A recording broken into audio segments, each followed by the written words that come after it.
Thanks for joining us. My name is Rachael Telleen, and I work with A Touch of Grace Hospice, and I'm joined by Anthony Walker, who is our community liaison and educator for A Touch of Grace. You're watching a live interactive call-in show brought to you on CAN TV 21. For the next 13 weeks, on Tuesday at 6:30, Anthony and I, or a combination of us, we're going to be discussing hospice care, what it is, why it's important, and we'll be sharing this from a variety of perspectives, including family members that have been impacted by hospice, as well as other individuals that are involved in providing hospice care. We know that this can be difficult when families are faced with having to discuss hospice, which is why it is our goal to educate as many people about hospice even before they need it. There are also a lot of misconceptions about hospice, and it is our goal to dispel some of these, which is what we're going to be trying to do beginning tonight. Okay. So as I shared, this is a live interactive show. We invite you to call in with questions. The lines are now open, and that number is 312-738-1060. Throughout the show, I'm also going to be sharing with you our own phone number and website. If you know of anyone that might require hospice services, please jot down this number and share it with them. Or if you have questions that you'd prefer not to ask on the air, it's absolutely appropriate to call this number, 708-499-3400. Someone's available 24 hours a day, 7 days a week, and we welcome those calls.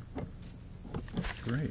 So Anthony, to get started, I think it would be helpful because a lot of people think they understand hospice, but then when we start engaging and interacting with them, we realize that there's probably some misconceptions about it. So could you share with our viewers just a general overview of hospice? Absolutely.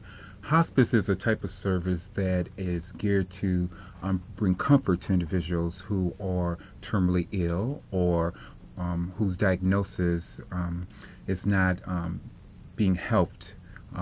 They have maybe failure to strive.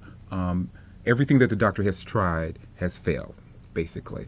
And then hospice is then appropriate with all types of services that help support not only the individual who's terminally ill, but the family as well. One of the things that I do, Rachel, in the community is I try to explain hospice as a form of hospitality.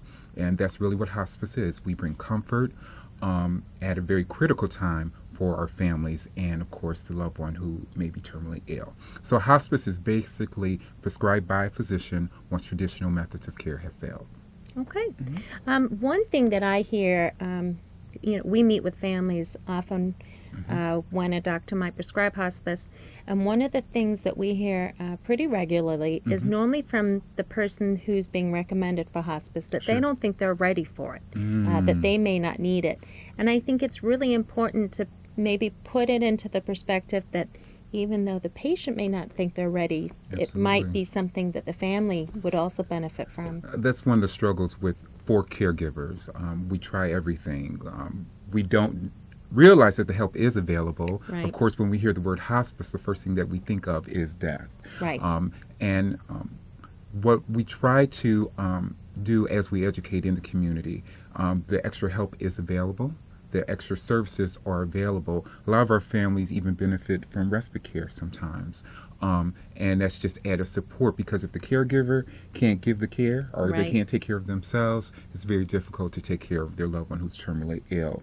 Unfortunately, African Americans in particular will wait too long, sometimes the day of, sometimes the week of, when we can benefit, our loved ones can benefit from hospice care services 6 months, sometimes even 2 years out.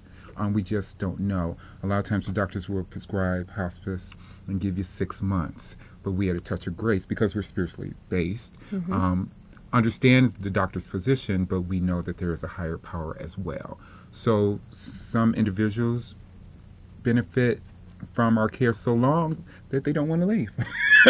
They're not ready to go. Which is a good thing. It's a wonderful thing, and it helps the family negotiate through that whole trial, that whole season of going through a terminal illness. The other thing that's important, a lot of times people associate hospice with someone having cancer, and that is traditionally, at least, Right. up to 10 years ago, that was primarily, it was primarily cancer patients that were benefiting from hospice. But it's important to remember that a person doesn't have to be in a lot of pain to receive hospice. No. It could be, for example, someone with Alzheimer's. Sure. Failure to strive. Maybe your loved one is going back and forth to the hospital. Maybe they're losing weight. Maybe their appetite is lost. Any number of diagnoses can be prescribed under hospice. From Alzheimer's is one, for example, which is not a cancer. Could be an end stage, for example, a liver illness, kidneys, Absolutely. pulmonary, a lot of different types of illnesses. So we want you to keep in mind that it doesn't have to be a cancer illness. Right. Because that is typically what people associate hospice with. Exactly. Now, it sounds to me that this type of care would be expensive, and I think that's also something that Exactly. people think when they hear the word hospice. And Rachel, I can understand why people feel that way. I mean, the nursing care. I mean, I've gone to Walgreens and just the medications alone, not to mention the medical supplies. All of those things cost money. But the good news is that those services are covered under Medicare, Medicaid, and private insurances. And the very unique thing at A Touch of Grace Hospice, that if your loved one does not have any of those services or insurances or coverage, we will take them on, because our philosophy at A Touch of Grace Hospice is that we feel that anyone who qualifies for hospice care should receive that. So it's free. Absolutely. All right. So that's very important. So as you're hearing some of the services that are available, and we're going to get into a little bit more detail about what those services could include, because they are individualized for each family and person that we meet with. There's absolutely zero out-of-pocket expenses. Absolutely. So Anthony, can you share with our viewers what would someone receive if they were to receive hospice care, if they were eligible, and it was the person was admitted to hospice? Sure. What would they receive? First, I want to say that all of our services are tailor-made. They're tailor-made to fit the family. So you should never fear that a representative will come in and just take over. You're very much a part of the equation. You're very much part of the care that one does receive. Because our services are tailor-made, I like to suggest sometimes that there's a menu of different services that will be prescribed. Every patient will receive a nurse. Maybe everyone doesn't want volunteer services. Maybe everyone doesn't want chaplain services. Social worker who is equipped and trained to network the family with other resources that are available in the community that we just don't know that are available. And you're not trained to know. And that's the other thing. Under hospice care, we're not only helping that family member who is terminally ill, but we're also helping the family negotiate and find ways to manage this season that they're dealing with. Our nurses are especially trained, Rachel, in pain management. There's nothing like eternal pain. You can't get to it. And our goal under hospice care is that our patients are as comfortable as possible.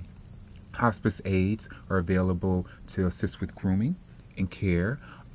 Some of our families even qualify for homemaking services. Okay.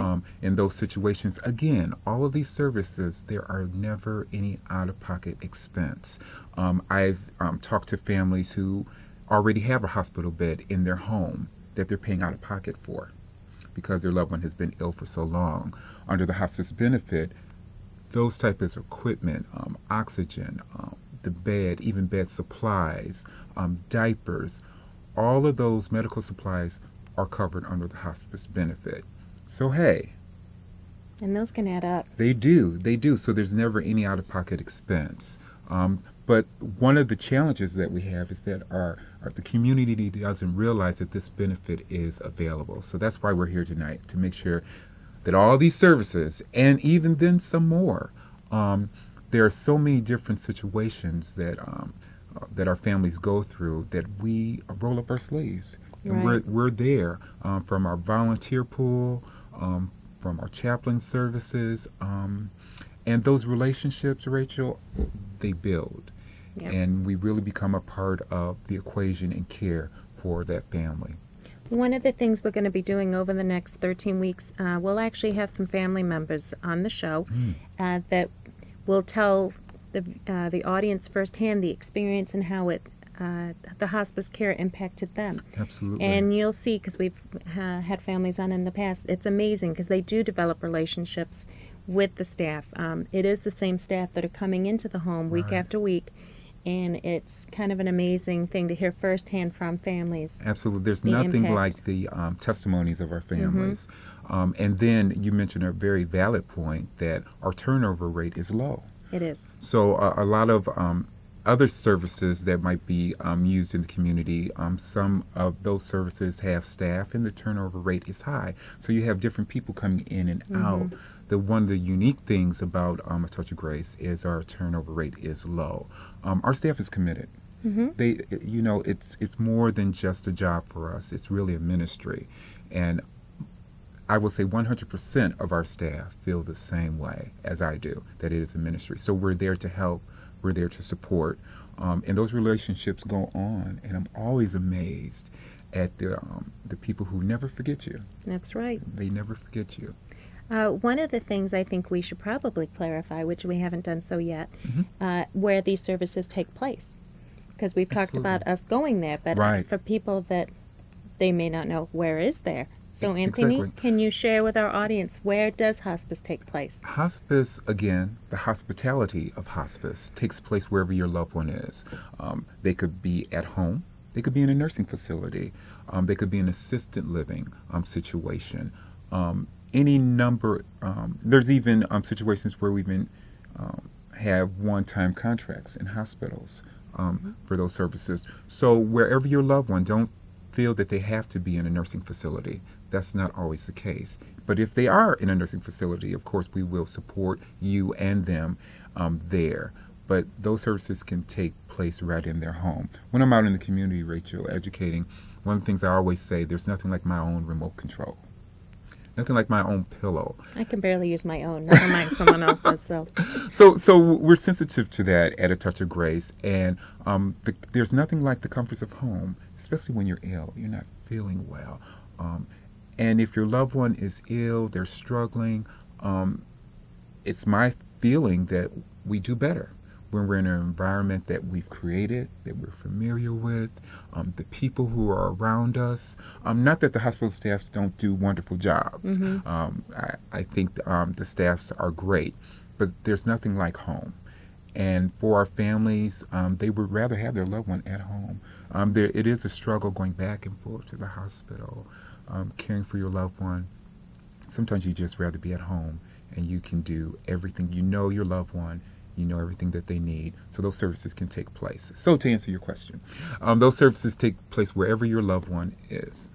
A lot of times I think families probably hear about hospice for the first time when they are in a hospital. So maybe their loved one is brought to the hospital by an ambulance. Sure. They're admitted, and then as part of the discharge, a social worker or someone may come and talk to the family about support services. And that may be the first time that hospice is being suggested or brought up. For families, it's important to understand that you have choices too. Absolutely. So even if a social worker is bringing it up, it's okay to research different options. There's a variety of hospices that are available. Absolutely. A Touch of Grace is one of them. Absolutely. I'm going to provide you with that information.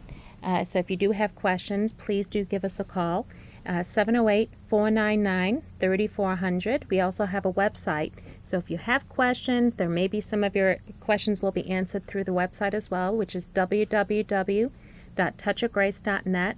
And if you go there, we actually have some testimonials from families from CAN-TV that participated last year. Wonderful. And Rachel, I did want to bring up a point about options. When you're at the hospital, and this is one of the reasons why I'm glad that we're here on CAN-TV. When you're at the hospital and your loved one is terminally ill, you're getting a lot of information from the social workers, from the nurses, from the doctors, and it's hard to digest all of the information. So we try to educate the community on hospice benefits before there's a crisis so that you can make an educated decision. I would like to share with you why I think you should select a Touch of Grace Hospice. We were developed almost 7 years ago now by a vision of Dr. Jennifer Moore. She saw the disparities in services, and particularly in communities of color.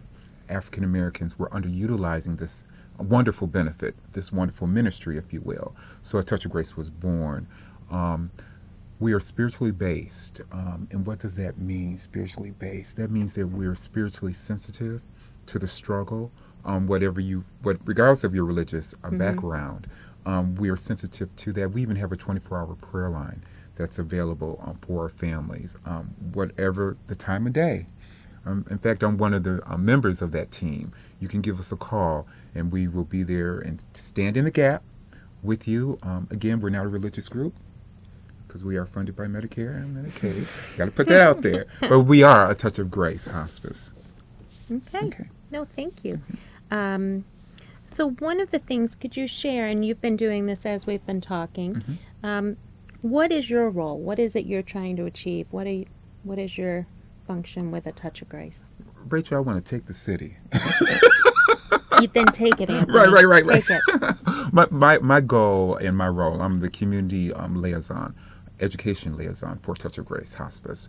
My goal is to educate as many individuals, regardless of color, race, to educate them on the benefits of hospice care. This benefit is already paid for. Again, we mentioned earlier that it's free.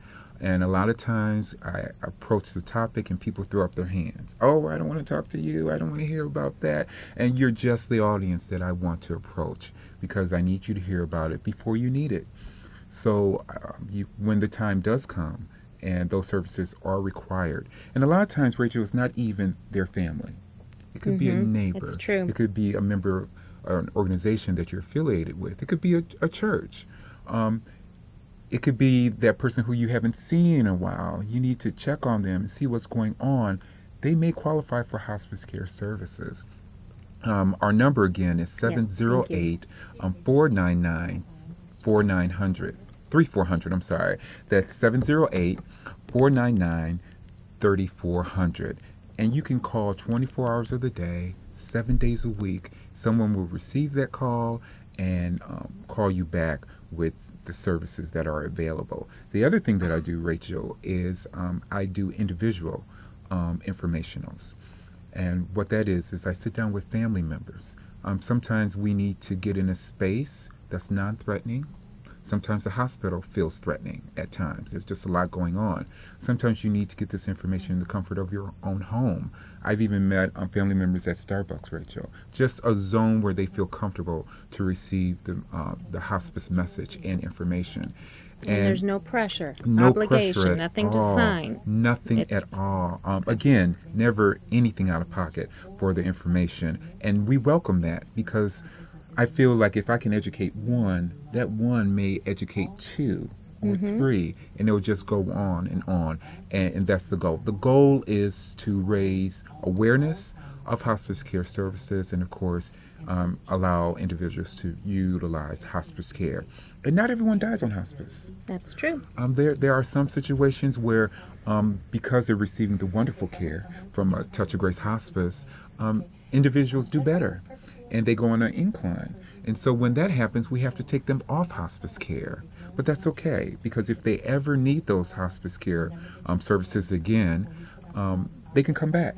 Because hospice benefits never exhaust themselves. They never do. So, you might have a loved one who's struggling right now, and maybe, I can't make any guarantees, but maybe they just need hospice care services for a period of time. And who knows, they may come off. So don't hesitate. At least get the information. One other thing, we do have a caller, but one other thing I do want to mention, we also have Spanish-speaking staff. So for anyone who's watching, if you're a Spanish-speaking family, we do have staff that can speak Spanish, so our goal is to be culturally sensitive. So we do know it's important to provide our services in Spanish for those families. Absolutely. So we have a caller. Caller, you're on the air. Hello. Hi. How are you? We're well. We're good, and you? Good. Look, I have a question. What is the difference between dementia and Alzheimer's? Because Alzheimer's run in this particular person's family. Okay. And this particular person that I'm taking care of, they are forgetful, but they are starting to get somewhat physically like they want to fight. They don't want to bathe. They don't want to chew their food. Okay. So, I mean, and then the person that they're married to, they're trying, and it's kind of like carrying out the family member, and I don't know what to do. Sure. Is this individual, do they see a doctor? Do they have a doctor that they see? The doctor, physician comes out to the home. Oh, okay. Well, that's good. That's good. There is a difference. Dementia can be a symptom of Alzheimer's.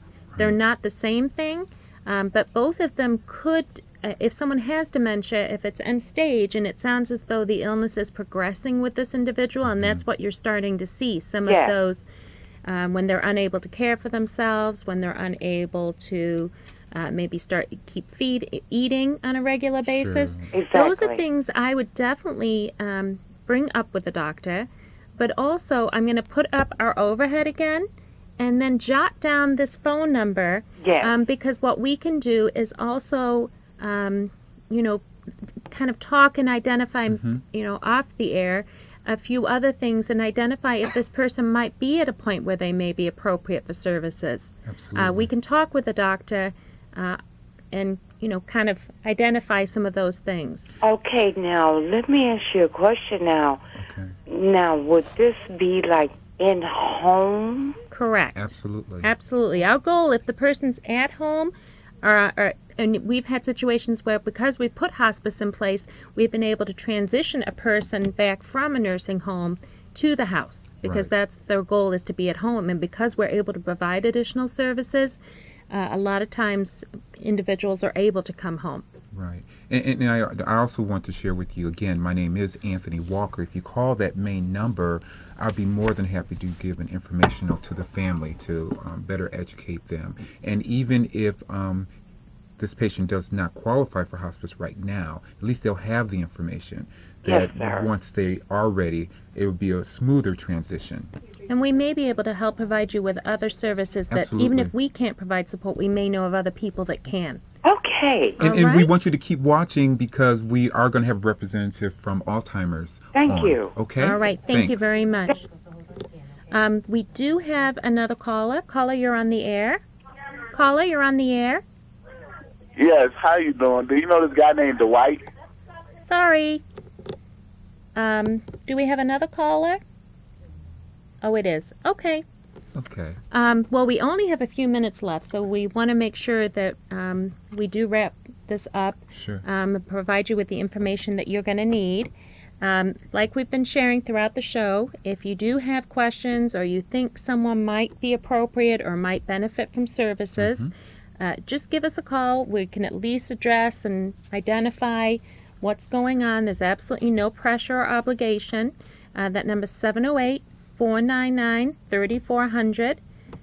Anthony, we have about a minute left. Is that all? I know, Oh, but we'll be Rachael. back. Okay, we'll be back next Tuesday. And what also, would you like to share with viewers? Absolutely. One of the things, again, that we want to do is we want to educate as much as possible. So your auxiliaries, your churches, your block clubs. I even got invited to a family reunion over the summer. ARP? Yes. ARP meetings? Yes, ARP meetings, absolutely. Give me a call at the number, Anthony Walker, Touch Grace Hospice, 708-499-3400, and we'll come out and we'll educate your group. And does that cost anything? Are you kidding? Nothing. I knew Again, that, but... never any out-of-pocket expense for any of our services, including the education. All right. Well, that's important to know. Yes. We're going to be wrapping up, but we will be back, like we said, next Tuesday at 6:30. So we invite you to join us. And tell others. That's right. Tell your friends to join us.